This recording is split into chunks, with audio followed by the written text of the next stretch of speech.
Hi everyone, welcome back to Shine Classes. First of all good evening. कैसे हैं आप सब? होपफुली सभी फ्रेंड्स बहुत अच्छे हैं। चलिए आइए फटाफट करते हैं अपनी इस क्लास को। ये थोड़ा ध्यान रखिएगा कि आपके जो क्वेश्चंस हैं, जो क्लासेस हैं, क्वेश्चंस आपके क्लासेस बाई शालिनी पे हमेशा होते हैं, हमेशा होंगे। 10-10 मिनट्स की क्लास करेंगे, उसका टाइम आपको बहुत जल्दी ही बता देंगे। वहाँ पर क्वेश्चन धड़ाधड़ किए जाएंगे क्योंकि काफ़ी कुछ हम लोग पीछे हैं। तो कोशिश यही है यहाँ पर भी चीज़ें हो जाएँ, वहाँ पर भी चीज़ें हो जाएँ। क्वेश्चन दोनों जगह पर करवाऊँगी, डिफरेंट डिफरेंट सब्जेक्ट है, ताकि आपको नोटिफिकेशन का लिंक जाए। लेकिन थोड़ी आप लोग पंचुअलिटी को मेंटेन करिए, ठीक है। आप जुड़े हैं मेरे साथ, मैं हूँ शालिनी। सभी का स्वागत है शालिनी क्लासेस में। सोशल साइंस की क्लास यहाँ पर हम दोबारा कर रहे हैं और एक नया टॉपिक यहाँ पर डिस्कस करेंगे जो कि काफ़ी अच्छा है। और हम लोगों ने एज अ स्टोरी नुमा पिक्चर भी देखी है, पढ़ा भी है। क्वेश्चंस काफ़ी ज़्यादा आते हैं युद्धों पे, लड़ाइयों पे, कब्जा पे, जहाँ पे जो भी चीज़ें हैं वो पूछी जा रही हैं। तो हमें उस इम्पोर्टेंट टॉपिक को डिस्कस करना है या उन टॉपिक पे ही ज़्यादा फोकस करना है कि जो भी पढ़ो मतलब पेपर में क्लिक करके उस पेपर में आ जाए तो शायद काम काफ़ी आसान हो जाएगा, चीज़ें काफ़ी इजी हो जाएंगी, आपको करने में काफ़ी हेल्प हो जाएगी। क्लियर है? कोई प्रॉब्लम किसी को है? आई होप सो नहीं होगी। होती भी है तो कमेंट बॉक्स दिया गया है, पूछिए वहाँ पर, जितना होगा उतनी हेल्प मेरी ओर से आपके लिए ज़रूर की जाएगी। चलिए आइए देखते हैं। पहली बार यहाँ पर आए हैं, थर्ड सेमेस्टर की जितनी भी क्लासेस, जो भी इंपॉर्टेंट चीज़ें हैं वो यहाँ पर ज़रूर होंगी। ये ध्यान रखना कि आप लोग के पास जो पीडीएफ वगैरह है, जो आप लोग सीरीज़ ले रहे हैं, उसका पीडीएफ बनाइए और फटाफट भेज, ताकि वो क्वेश्चंस करवाना मैं स्टार्ट करूँ, ताकि कम समय में चीज़ों का रिवीजन बढ़िया तरीके से हो पाए। इतना ध्यान रखिएगा, ठीक है। आइए देखते हैं सोशल साइंस की क्लास में यहाँ पर क्या दिया है, क्या पढ़ना है, क्या देखना है। जो टॉपिक हम आज डिस्कस करेंगे वो है पानीपत का प्रथम युद्ध, ठीक है। पानीपत की लड़ाई के बारे में क्या जानते हैं? पानीपत की जो लड़ाई हुई थी उसके बारे में अगर पूछा जाए तो आप अपने ओपिनियन के या अपने पॉइंट ऑफ व्यू के हिसाब से क्या रिप्लाई देंगे? क्या जानते हैं, क्या पता है आपको? बहुत बेसिक है, सिंपल है, इजी है, टफ नहीं है, थोड़ा सा बस ध्यान रखना है, ठीक है। तो वैसे क्वेश्चंस 2 नंबर में आ जाता है, इनके एमसीक्यू आएंगे। कब हुआ था? एक चीज़। और किसके साथ हुआ था? दो चीज़। रीज़न क्या था? कारण क्या था? पानीपत का युद्ध क्या है? पानीपत के युद्ध के बारे में विस्तार में बताइए। आप क्या समझते हैं? अपना अभिप्राय दीजिए, वर्णन करिए। ऐसी कई सारी चीज़ें हैं जो छोटी बड़ी आपसे पूछी जाएंगी, बिल्कुल पूछी जाएंगी। तो थोड़ा उस हिसाब से काम करना होगा ना आपको, ताकि आप कर पाओ, समझ पाओ, चीज़ों को सीख पाओ, लिख पाओ। तो पानीपत का जो प्रथम युद्ध है वो कब हुआ, क्या नहीं हुआ, इनके बारे में आपको मुझे डिटेल में बताना होगा, समझाना होगा, तभी उन चीज़ों को हम अच्छे से कर पाएंगे। तो पानीपत के प्रथम युद्ध की जो बात आपसे पूछी जाए, पानीपत का पहला युद्ध जो था वो 1526 ईस्वी। ये टाइम ड्यूरेशन ध्यान रखना।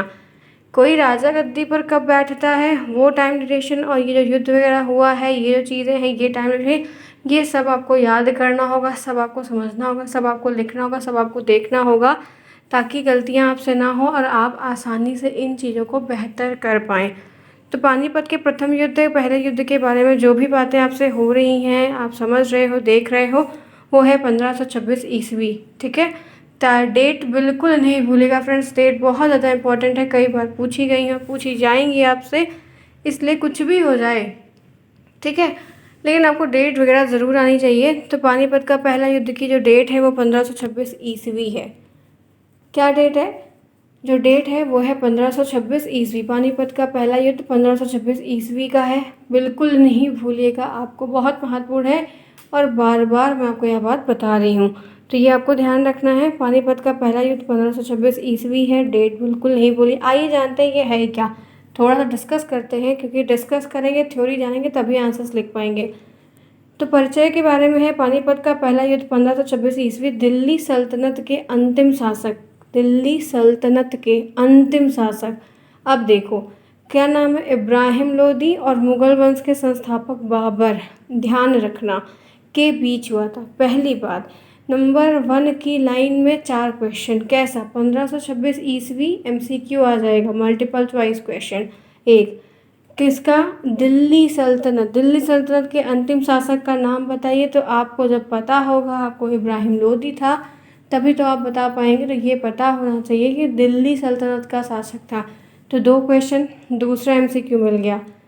मुगल वंश का संस्थापक कौन था? बाबर था, तीसरा मिल गया। तो 1 लाइन पढ़ा तो 3 तो एमसीक्यू मिल गए, ठीक है। एक चीज़ ये मिली कि किसके बीच लड़ा गया था। ये जो युद्ध हुआ उनमें 2 लोग तो होंगे लड़ेंगे, तो वो 2 लोग कौन थे जो इसको लड़े हैं? तो वो आपको ध्यान रखना है, जो इनके बीच ये लड़ा गया है वो इब्राहिम लोदी और मुग़ल वंश के वो इब्राहिम लोदी और बाबर के बीच में लड़ा गया है। किस दो वंशों के बीच में लड़ा गया है? तो एक दिल्ली सल्तनत और एक मुग़ल वंश, ये पता होना चाहिए। तो एक लाइन हमने पढ़ी, 4 क्वेश्चन मैंने निकाला, और ऐसे ही हमेशा आप पढ़ लेंगे तो आपको दिक्कत नहीं होगी, आप चाहे किसी भी विषय में कोई भी टॉपिक क्यों ना पढ़ रहे हों। क्लियर? समझ में आई बात?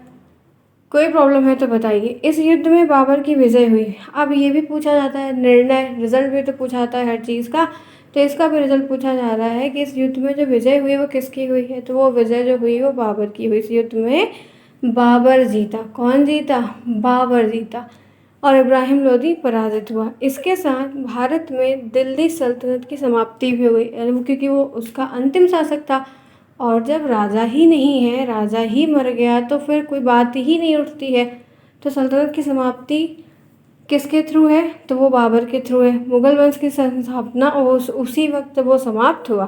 तो एक नया प्रादुर्भाव हमेशा होता है, तो वो किसका हुआ था? मुग़ल वंश का। किसकी स्थापना हुई थी? मुग़ल वंश की हुई थी। तो ये मैंने आपको आसानी वाले, सिंपल वाले मैंने आपको बता दिए। तो ये एक छोटा सा इंट्रोडक्शन था, जो 4-5 क्वेश्चंस ले आया, करवाया। समझिए, देखिए, सीखिए, तो चीज़ें आपको सिंपल समझ में आएंगी। तो मैंने यहाँ से यहाँ तक की डिटेल आपको क्लियर बता दी है। आगे बढ़ते हैं। नेक्स्ट देखिए, पानीपत के प्रथम युद्ध के कारण पूछा जाता है कि जो पानीपत का युद्ध इतना हुआ, उसके प्रथम युद्ध के कोई 2 कारण या कारण बताइए, या किन कारणों से हुआ उस पर अपना वर्णन दीजिए। ठीक है, तो पता होगा तभी आप रिस्पॉन्सिव तरीके से कर पाएंगे।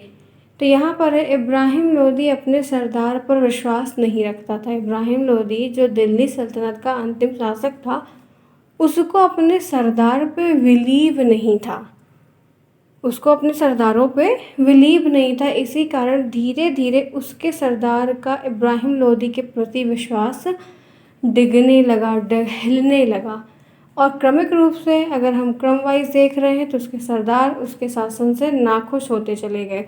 जब आपके मन में मनमुटाव आ जाएगा तो प्रॉब्लम्स आपको हर छोटी छोटी चीज़ बड़ी बड़ी झगड़ा लगने लगेगी, जाहिर सी बात है। ठीक है, हर छोटी छोटी चीज़ आपको झगड़ा लगने लगेगी, जाहिर सी बात है। तो थोड़ा सा इसको ध्यान रखना है कि क्या कहा जा रहा है, कैसे चीज़ें बढ़ती जा रही हैं। तो यहाँ पर इन दोनों में पहले आपस में ही मतभेद होता है, फिर वो जाके बड़ी चीज़ें बदलता है। तो इब्राहिम लोदी अपने सरदारों पर विश्वास नहीं रखता था, उसको बिलीव नहीं था। जब आपको कहीं विश्वास नहीं है तो आप ये बात देखोगे, इसी कारण से धीरे धीरे उसके सरदारों का इब्राहिम लोदी के प्रति एक विश्वास जो है वो डगमगाने लगा, प्रॉब्लम्स बढ़ने लगी, दोनों एक दूसरे से नाखुश होने लगे, एक दूसरे के प्रति खराब रवैया रखने लगे, सहमति बिगड़ने लगी, तो मतभेद उसमें बढ़ने लगा। उत्तराधिकार के निर्धारण के दौरान इब्राहिम लोदी ने अपने राज्य का एक हिस्सा अपने भाई दलाल खां को देना पड़ा। ठीक है, जब वो चीज़ें डिस्ट्रीब्यूट हो रही हैं, काम हो रहा है, चीज़ें हैं, तो अपना एक बहुत ही बड़ा हिस्सा दलाल खां को देना पड़ा, और दलाल खां को जौनपुर का शासक नियुक्त करना पड़ा। ठीक है, अपने भाई को, एक एरिया है जौनपुर जो हम सभी जानते हैं, वहाँ पर उसको शासक नियुक्त करना पड़ा।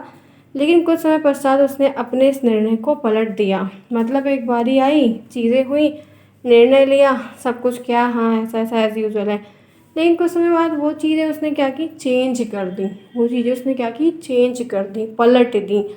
तो वो चीज़ों को आपको ध्यान में यहाँ पर रखना होगा। तो वो चीज़ों में अब मतभेद बढ़ ही रहा था, क्योंकि किसी ने और भी कुछ किया होगा जिसकी वजह से वो चीज़ें एकदम पलटती हुई दिखी। आगे बढ़िए, मेवाड़ के समकालीन शासक राणा सांगा, ठीक है, राणा संग्राम सिंह, इनको राणा सांगा के साथ वह युद्ध में लंबे समय तक उलझा रहा और अंततः पराजित हो गया। इसके लिए सैन्य शक्ति कमज़ोर भी हो गई। फिर बाद में आपको पता है कि जब आप में आपस में मतभेद रहेगा तो तीसरा उसमें एंट्री ज़रूर करेगा, मालूम होनी चाहिए ये बातें। तो ऐसा जब दिख रहा था, लोगों को समझ में आ रहा था, तो और भी झगड़ा, और भी छोटे छोटे जो राज्य थे, जब आपस में फूट रहती है, पावर कमज़ोर दिखती है, तो बाहरी आक्रमण होता है। ठीक है, मुसीबत आती है तो चारों तरफ से आती है। तो जो और भी लोग घात लगाए बैठे थे वो भी इंतज़ार कर रहे थे कुछ ऐसी चीज़ें हों, ऐसा कुछ घमासान हो कि हम भी उसका लाभ उठाएं। तो ये भी कुछ और भी छोटे छोटे लोग बैठे थे, उनका भी युद्ध कहीं ना कहीं छोटे छोटी जगह से चालू होना शुरू हो गया। तो कुछ सेना उधर गई, कुछ सेना उधर गई, कुछ उधर गई, तो कितनी सेना कहाँ जाएगी? कैसे हर चीज़ मैनेज होगी, और रणनीति भी नहीं बन पा रही, मुठभेड़ आखिर हो ही गया है। तो इसका लाभ भी सब बाहरी लोग जो थे वो भी उठाना शुरू कर दिए। पंजाब के सूबेदार दौलत खान लोधी और इब्राहिम लोधी का चाचा आलम खान लोधी ने बाबर को भारत पर आक्रमण का निमंत्रण दिया। अब कुछ लोग थोड़े बहुत इकट्ठा हुए, थोड़ा समझदारी का प्रदर्शन किए, देखे, अपनी चीज़ों को समझ रहे थे, जो भी चीज़ें इन लोग की थी, तो इन्होंने भारत पर आक्रमण का निमंत्रण दे बैठे। अब जब आप मुसीबत को न्योता दे रहे हो, चीज़ें कमज़ोर भी हो, मतभेद खुद बढ़ा हुआ है, तो दिक्कतें तो होंगी। तो थोड़ा इन सब चीज़ों को भी लेकर आगे मामला बढ़ा। तो ये रीज़न रहे हैं। एक प्रकार से आप जानते हो कि इन लोगों में जितने भी रीज़न रहे हैं, कब्जा करना, अपनी वंशज को आगे ले जाना, हर राजा ने यही किया है। हर छोटे लोगों को हमेशा दबाया जाता है, डांटा जाता है, उन्हीं के ऊपर। इसीलिए शुरू से सख्त रहा करिए और प्रॉपर टाइट रहा करिए, ताकि आप पे चीज़ें हावी ना होने पाएँ। तो ये चीज़ें आपने सिंपल तरीके से देखी है, जो कि मैंने आपको बहुत ही सिंपल तरीके से हर बात बताई कि इसमें ये चीज़ें हैं। और ऐसे आपको जब भी किसी भी युद्ध के बारे में आए, तो बस ये ध्यान रखना कि स्थान का नाम और जो राजा या जिसके बीच जो लड़ा जा रहा है उसको हेर फेर मत करना, उसको गलत मत करना। बाकी चीज़ें एज़ यूजुअल लिखनी होगी आपको, ठीक है। अब यहाँ पर हेडिंग है, पानीपत के पहले युद्ध के समय भारत की राजनीतिक स्थिति क्या थी, पॉलिटिकल कंडीशन कैसी चल रही थी। तो पहला पॉइंट है कि दिल्ली के सिंहासन पर इब्राहिम लोदी आसीन था, ठीक है। दिल्ली के गद्दी पर इब्राहिम लोदी आसीन था, बैठा था। गुजरात, मालवा, बंगाल के क्षेत्र में अन्य अफगान शासक शासन कर रहे थे। गुजरात का एरिया ले लो, मालवा का ले लो, बंगाल का ले लो, और भी जो अफगान शासक थे वहाँ पर शासन कर रहे थे। पंजाब में दौलत खान लोधी का शासन था। नाम थोड़ा थोड़ा ध्यान में रखिएगा, आ जाए MCQ में तो छूटने ना पाए। मेवाड़ में राणा सांगा शासन था। दक्षिण भारत में कृष्णदेव के नेतृत्व में विजयनगर साम्राज्य स्थापित हो रहा था, ठीक है। और दक्षिण में विजयनगर के 5 छोटे छोटे मुस्लिम राज्य थे, बीदर, बाबर, बीजापुर, गोलकोंडा, अहमदनगर भी थे। तो ये भी डेवलपमेंट में उसी में थे। अतः इस दौरान भारत की राजनीतिक स्थिति बड़ी दुर्बल थी। हम जो टॉपिक मेजर पढ़ रहे हैं, वहाँ के छोटे छोटे प्रांत, कस्बे, राजा, जो कुछ भी उनको मद्देनजर रखते हुए देखा जा रहा है कि जो कंडीशन थी वो दुर्बल थी।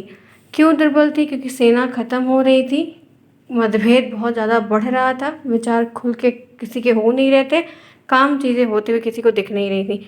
तो स्थिति की बात आती है, दुर्बल थी। भारत में कोई एक ही राजनीतिक सत्ता कार्य नहीं कर रही थी, तभी शासक अपनी टकराव में उलझे हुए थे। कोई एक की बात को मान के काम नहीं कर रहा था, सब आपस में एक दूसरे को मारने, काटने, झगड़ा करने के लिए ऐसी चीज़ों में उलझते जा रहे थे। तो ये थोड़ा सा समझना होगा, ठीक है। बात आ जाती है पानीपत के पहले युद्ध से संबंधित प्रमुख बिंदु बताने हैं आपको, ठीक है। ठीक है, तो इस तरीके से चीज़ें हैं, आप धीरे धीरे देखोगे, समझोगे, चीज़ें आएंगी। तो यहाँ पर है, ये युद्ध से संबंधित बातों में बाबर का भारत पर 5वां आक्रमण था, ठीक है। पंजाब के सूबेदार दौलत खान लोधी ने आत्मसमर्पण कर दिया था। जो नहीं लड़ पाता है हार जाता है। फिर ऐसी चीज़ें आगे करके बढ़ती गई। बाबर का मुकाबला करने के लिए इब्राहिम लोधी ने अपनी सेना के साथ पंजाब की ओर बढ़े, और दोनों पक्ष की सेनाएं पानीपत के मैदान में आमने सामने हो ही गईं, क्योंकि वो भी लड़ने की तरफ आगे बढ़ रहा था और ये भी लड़ने के लिए आतुर थे। इब्राहिम लोधी ने, यहाँ पर है, इब्राहिम लोधी की सेना बाबर की सेना से बड़ी थी। जी हाँ, सेना तो बड़ी थी, ठीक है, क्योंकि उनका राज्य था। इब्राहिम लोधी की सेना में हाथी भी उपस्थित थे। युद्ध के दौरान इब्राहिम लोधी हाथियों का उपयोग नहीं कर सका, और जिसके कारण उसको बहुत सारे कारण देखने के मिले, हार का सामना भी करना पड़ा, और इब्राहिम लोधी की बहुत बुरी तरीके से पराजित हुए और हार हो गई। आगे बढ़ते हैं। पानीपत के पहले युद्ध में बाबर की विजय के कारण क्या थे? बाबर जो जीता उसका कारण क्या था? तो यहाँ पर है, बाबर की युद्ध नीति विशिष्ट थी। बाबर ने जो दिमाग लगा के जीतने का तरीका सोचा था वो काफ़ी अलग था। इसे तुलगमा युद्ध पद्धति भी कहा जाता है। हो सकता है, देखो फ्रेंड्स, आज एक क्वेश्चन इसलिए ले लिया, हाईलाइट कर दिया। इस युद्ध की पद्धति के अंतर्गत सेना ने दाएं बाएं छोर पर कुछ अन्य टुकड़ियों को खड़ी रहती थी, जो तेजी से आगे बढ़ने और पीछे हटने में सक्षम होती थी। दोनों छोरों पर खड़ी सेनाएं शत्रुओं को अचानक पीछे से घेरती थी और हमला करती थी। ये सब राजा हैं, सभी लोग की अपनी अपनी रणनीति होती है, उसी के हिसाब से काम करते हैं। फिर यहाँ पर बाबर ने तोपों को सजाने की उस्मानी विधि का भी बहुत अच्छे से प्रयोग किया है। उस्मानी विधि को रूमी विधि के नाम से भी जाना जाता है। बाबर की सेना में उस्ताद अली और मुस्तफ़ा नामक 2 तोपची भी मौजूद थे, मतलब तोप, घोड़ा, हाथी जितने भी थे सब थे। बाबर का कुशल सेना नेतृत्व जो हुआ उसका तोपखाना है आदि बाबर की विजय में अन्य प्रमुख कारण भी रहे हैं, जहाँ पर ये चीज़ें देखने को मिली हैं। तो ये छोटी छोटी चीज़ें हैं जो आपको क्वेश्चंस के लिए तैयार रखनी है। अब इसमें से कई चीज़ें पूछी जा सकती हैं, तो हम लोग को ध्यान रखना होगा। यहाँ पर एक टॉपिक ये आता है टॉपिक मैंने आपको लिया है, ये बताइए फटाफट। पहले चलिए क्लास को लाइक करिए, फिर आगे बढ़ते हैं। क्लास सिंपल है, युद्ध युद्ध युद्ध, जितने भी बड़े बड़े युद्ध हैं, मतलब जो खूब फेमस है, हम लोग छोटी क्लास से पढ़ते हैं, उनको हम आपको कवर करते हुए दिखा दे रहे हैं ताकि दिक्कत ना हो और आप भी अच्छे से कर ले जाएं। प्रश्न बनेंगे ज़रूर। और ये सारे तो जितने टॉपिक्स हैं और भी इम्पोर्टेंट हो जाते हैं, क्योंकि ये हमेशा प्रश्न लेकर आते हैं, तो ये हमें थोड़ा सा ध्यान में रख के काम करना होगा। कोई दिक्कत होगी तो जितना होगा उतनी हम आपकी हेल्प करने का पूरा प्रयास ज़रूर करेंगे। क्लियर है? देखिए, आप लोग थोड़ा सा पंचुअल हो जाइए, समय के साथ आइए, मज़ा आ जाएगा, सब फैंटेस्टिक कर ले जाएंगे, लेकिन आपकी पंचुअलिटी होनी चाहिए। पानीपत के प्रथम युद्ध के परिणाम क्या है? तो पानीपत के पहले युद्ध में विजय होने के बाद बाबर ने कहा कि काबुल की गरीबी अब और नहीं। इसे दिल्ली सल्तनत का खात्मा और मुगल वंश की स्थापना हुई और अगले लगभग 250 वर्षों तक भारत में प्रमुख राजनीतिक शक्ति बना रहा। तो ये सारी चीज़ें हैं, मैं इनके ऊपर आपको कम से कम 50-50 क्वेश्चन एक एक युद्ध पे करवा दूंगी। टॉपिक एकदम डन डन रहेगा। आपके जितने अच्छे रिस्पॉन्स रहेंगे, जितना अच्छा समर्थन सपोर्ट रहेगा, उतना मज़ा आ जाएगा। और क्वेश्चंस मैं आपको इस PDF में चीज़ें जो हो रही हैं, ये क्वेश्चंस के फॉर्म में ज़्यादा होंगी, ठीक है? क्योंकि इलेक्शन जैसे आपका होगा, रिजल्ट आएगा, चीज़ें आपकी बढ़ेंगी। तो मैथ की लाइव क्लास हो रही वो होगी, संस्कृत जो पढ़ाया जा रहा है वो होगा, और भी जो चीज़ें हो रही सब समय के साथ इक्वल करके चलेंगे। लेकिन आप लोग जो सीरीज़ ले रहे हो उसका मुझे PDF सेंड कर दो, और बाकी मैं करवा रही हूँ, ठीक है? कोई दिक्कत है होगी तो बताइएगा। दूसरा युद्ध भी ऐसे ही देख लेंगे। इंपॉर्टेंट चीज़ क्वेश्चन है, थ्योरी की फॉर्म में जो सुने रहते ये होता है कि हाँ हमने वो टॉपिक पढ़ा है, बाकी जब हम ऑब्जेक्टिव देखते हैं, क्वेश्चंस देखते हैं, तो क्लिक हो गए उसको कर लेते, दिक्कत नहीं होती। लेकिन नहीं पढ़ा है तो प्रॉब्लम ज़्यादा होती है, ठीक है? चलिए फिर मिलते हैं, ऐसे स्माइल करते रहिए, आगे बढ़ते रहिए। Bye bye, take care, see you soon, best of luck.